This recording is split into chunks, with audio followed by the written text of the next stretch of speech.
I can work with Pampas grass. Yeah. I hate this stuff. Is it? It's got the sharp. When I was at my dad's nursery, all the time, he never did make me work because his parents made him work and he hated it. So he thought, maybe I won't make him work and he won't hate it. Well, obviously I didn't hate it too bad, but I was not a very good worker. And I think the problem was that every time that I went out there and worked an entire Saturday, we were either working with juniper, which will stick you and hurt, or Pampas grass, which will cut you and hurt a whole lot. Okay?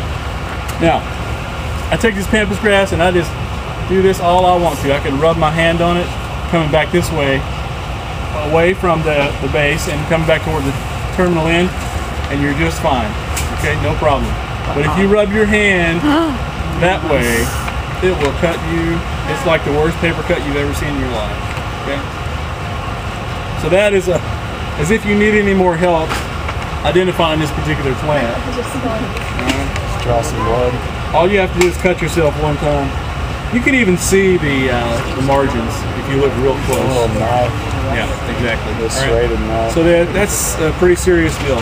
Now the senesced foliage down here, the dead foliage that's rolled up on itself, that's actually characteristic of Pampas grass in the wintertime.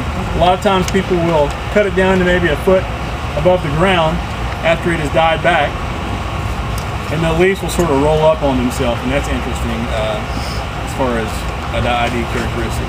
It's not really ornamentally helpful, but it's interesting. All right. You also see that wherever this particular ligule meets the stem, there's a line of hairs that takes place.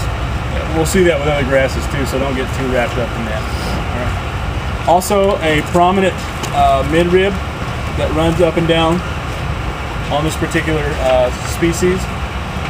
And then obviously, when you get a plant that's 6 or 7 foot tall, which is common for these, and then it sends up a flower spike that's a foot or 2 tall that's actually held up maybe a foot above that particular, you got a plant that's maybe 8 to 10 foot tall and rather large, used for screening.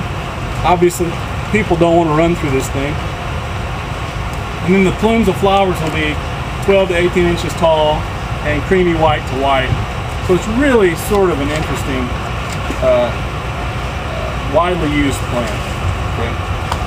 But I don't think you guys will have a whole lot of trouble identifying it. Used in zones 7 through 11, so really widely used. Now, is this evergreen in